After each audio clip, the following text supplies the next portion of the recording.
Salut à tous, ici Carl, on se retrouve au CS 2018 dans le booth de Cooler Master. On est au 58e étage du Palms Place, un super bel hôtel. Aujourd'hui, plein de nouveaux produits à découvrir, des all-in-one, des refroidisseurs, des nouveaux boîtiers, des nouvelles alimentations, des périphériques, bref, plein de choses vraiment intéressantes. Sans plus tarder, on va découvrir tout ça. Mes vidéos du CES 2018 vous sont présentées par Overclocking TV, Overlay.live et TELUS. Donc, malgré que je ne pourrais pas couvrir tous les boîtiers, il y a quelques boîtiers que je voulais vraiment mettre de l'emphase dessus. Donc, premièrement, le Cooler Master H500P Mesh. Donc, on connaît déjà le H500.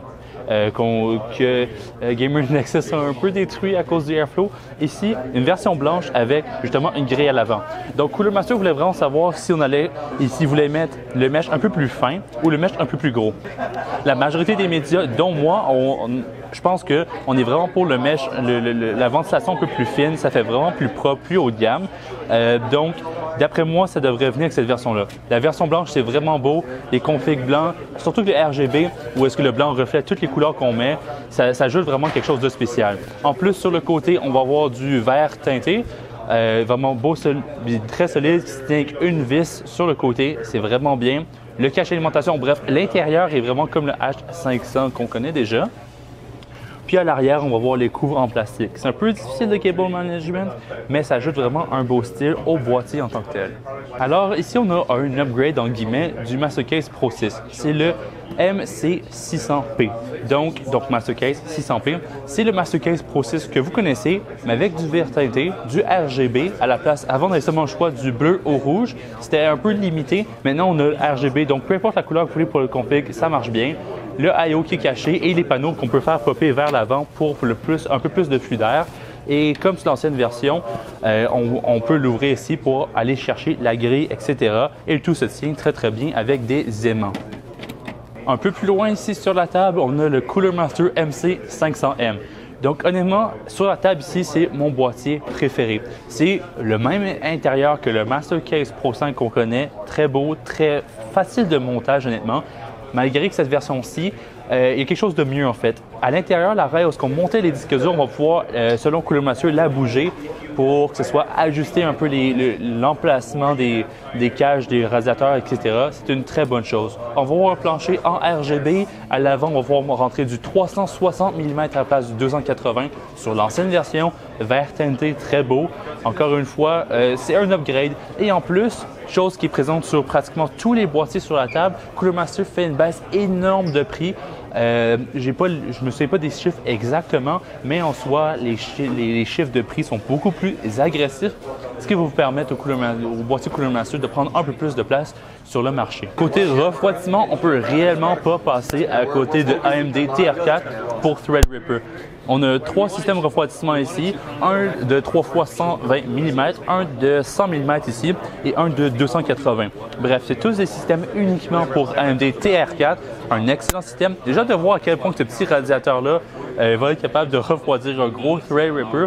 Mais en soi, c'est bien de voir des blocs qui ont été conçus pour AMD TR4. C'est une taille de CPU et une puissance de CPU qui est vraiment nulle part ailleurs sur le marché, malgré que X299 de chez Intel se rapproche un peu en termes de consommation électrique sur certains de leurs processeurs. Alors ici, on retrouve les nouveaux modèles de All-in-One RGB qui ne sont pas nécessairement TR4. Donc, ventilateur 120 mm ici pour la version de 120 et de 240 mm, bien évidemment. Je ne vois pas de version 280 pour l'instant. Peut-être que ça va venir éventuellement. Donc, mis à part le RGB, qui est quand même intéressant, ce qui est bien, c'est qu'on retrouve ça. Donc, on peut retirer le logo Cooler Master et le retourner dans le sens qu'on veut. Donc, selon comment vous avez monté votre refroidisseur, eh bien, c'est possible de toujours voir le logo à l'horizontale comme il est fait pour être comme il est conçu tout simplement. Une autre chose, vous allez peut-être mieux le voir dans mes plans secondaires, mais sur le côté du radiateur aussi, on a aussi du RGB. Donc, je ne suis pas convaincu que si on va très très bien le voir, ça va vraiment selon le boîtier parce que souvent le côté du radiateur est caché par le boîtier. Mais en soi, j'ai hâte de voir qu'est-ce que ça donne. Le tout est contrôlé par un petit boîtier qui est en arrière, Cooler Master, et éventuellement, il va avoir le support via le logiciel selon Cooler Master. Par la suite, on va voir le G100M, qui est un refroidisseur à air. Je ne suis pas encore certain du TDP, des performances, etc. Mais dans tous les cas, le design est vraiment bien. Et par la suite, on va voir un autre refroidisseur qui est vraiment style 212 Evo, mais avec 2 ventilateurs et en RGB. J'ai aussi hâte de voir les performances. Je peux pas vraiment critiquer, mis à part le design, parce que bon, on sait jamais comment ça performe, mais dans tous les cas, Cooler Master sont généralement bons, tout ce qui est refroidissement à air. Côté des alimentations, un bel upgrade. On remplace la série des V, donc les V650, V750, etc., par les Masterwatt V. Donc, en soi, c'est des très beaux blocs, entièrement modulaires, puis sont pratiquement tout noirs, un beau petit style Cooler Master sur le côté, puis 80 plus Gold. C'est un plus un rebrand qu'autre chose, mais honnêtement, ça vaut la peine de ramener tout. Et les ventilateurs sont plus silencieux cette fois-ci. Le tout est vraiment plus silencieux selon Cooler Master. Honnêtement, je ne peux pas vraiment vous dire, le bloc n'est pas allumé, mais ça serait quelque chose à tester. Et en plus, on a le mode hybride sous 40% de charge du bloc d'alimentation. Le ventilateur ne va pas tourner et même selon eux, quand le ventilateur tourne, c'est assez silencieux. On a un bouton pour activer ou désactiver ça à l'arrière. Maintenant, côté des périphériques, on a du nouveau. Côté souris, on a la MM830, une belle petite souris. Encore une fois, un peu trop petite à mon avis, une question de préférence. Assez légère, une texture vraiment différente, je trouve, de ce qu'on voit déjà sur le marché, mais c'est bien. Sur le pouce, une texture en caoutchouc. Par la suite, pour le tapis de souris, on a le MP860 RGB, solide, avec une texture très normale, je dirais. C'est rien de nouveau, c'est juste une version RGB de ce que les autres marques font, mais de chez Cooler Master, logo Cooler Master ici en haut à droite. Une taille très standard pour la majorité des utilisateurs. On n'a malheureusement pas encore de prix et de disponibilité à ce niveau-là. Par la suite, niveau clavier, on a le MK850 et le MK851. C'est 2 claviers mécaniques avec 5 macros, full grandeur, donc pavé numérique, etc. Avec un rapport soignant qui est vraiment bien, très doux, agréable, avec des pieds en caoutchouc. Et en plus, on va avoir USB type C, bravo à ce niveau-là. 2 USB 2, je crois, en pass-through. Puis RGB de tous les côtés, comme d'habitude. Ce qui est vraiment intéressant, c'est la version 851, c'est que les 8 touches ici, donc le Q, A, W, S, E, D et le R et le F, eh bien, quand on met en mode analogique, donc ici mode numérique, mode analogique, c'est des touches analogiques comme je viens de le dire.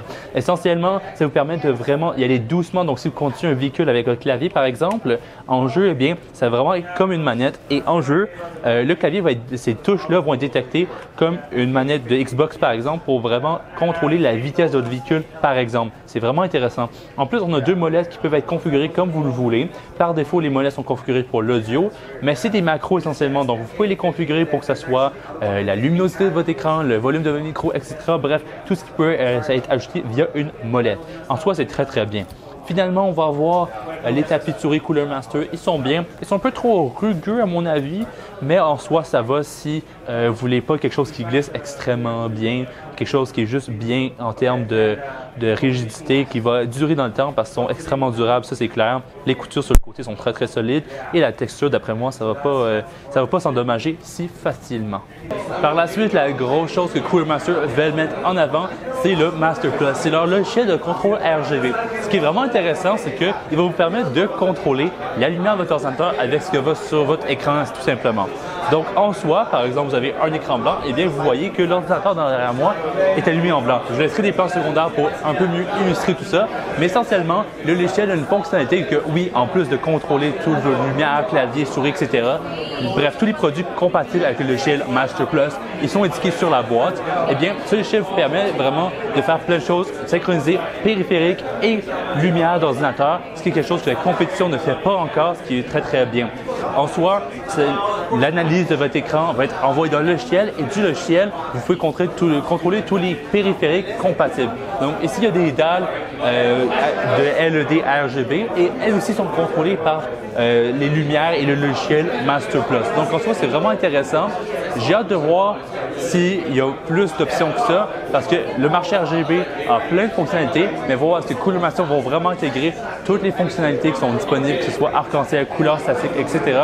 J'ai hâte de voir l'extensibilité, l'étendue plutôt, de tout ce qu'on peut faire avec leur logiciel. Alors voilà, en ce qui me concerne, ça fait le tour de ce que Cooler Master avait à présenter au CES 2018. Il y a vraiment plein de produits intéressants. J'ai hâte de voir les prix, la disponibilité, etc. et faire des tests à la maison, voir les performances, des alimentations, gestion de refroidisseur, voir comment leurs nouveaux boîtiers qui vont être disponibles en Q1 et Q2 se montent parce que le design c'est bien, mais il faut que les boîtiers soient faciles à monter. Bref, il y a plein de choses intéressantes à voir. Je suis content d'être venu ici, malgré que ça a pris beaucoup de temps à filmer. Sur ce, laissez-moi savoir dans les commentaires qu'est-ce que vous voulez voir de retour à la maison et moi je vous dis à la prochaine. Ciao tout le monde!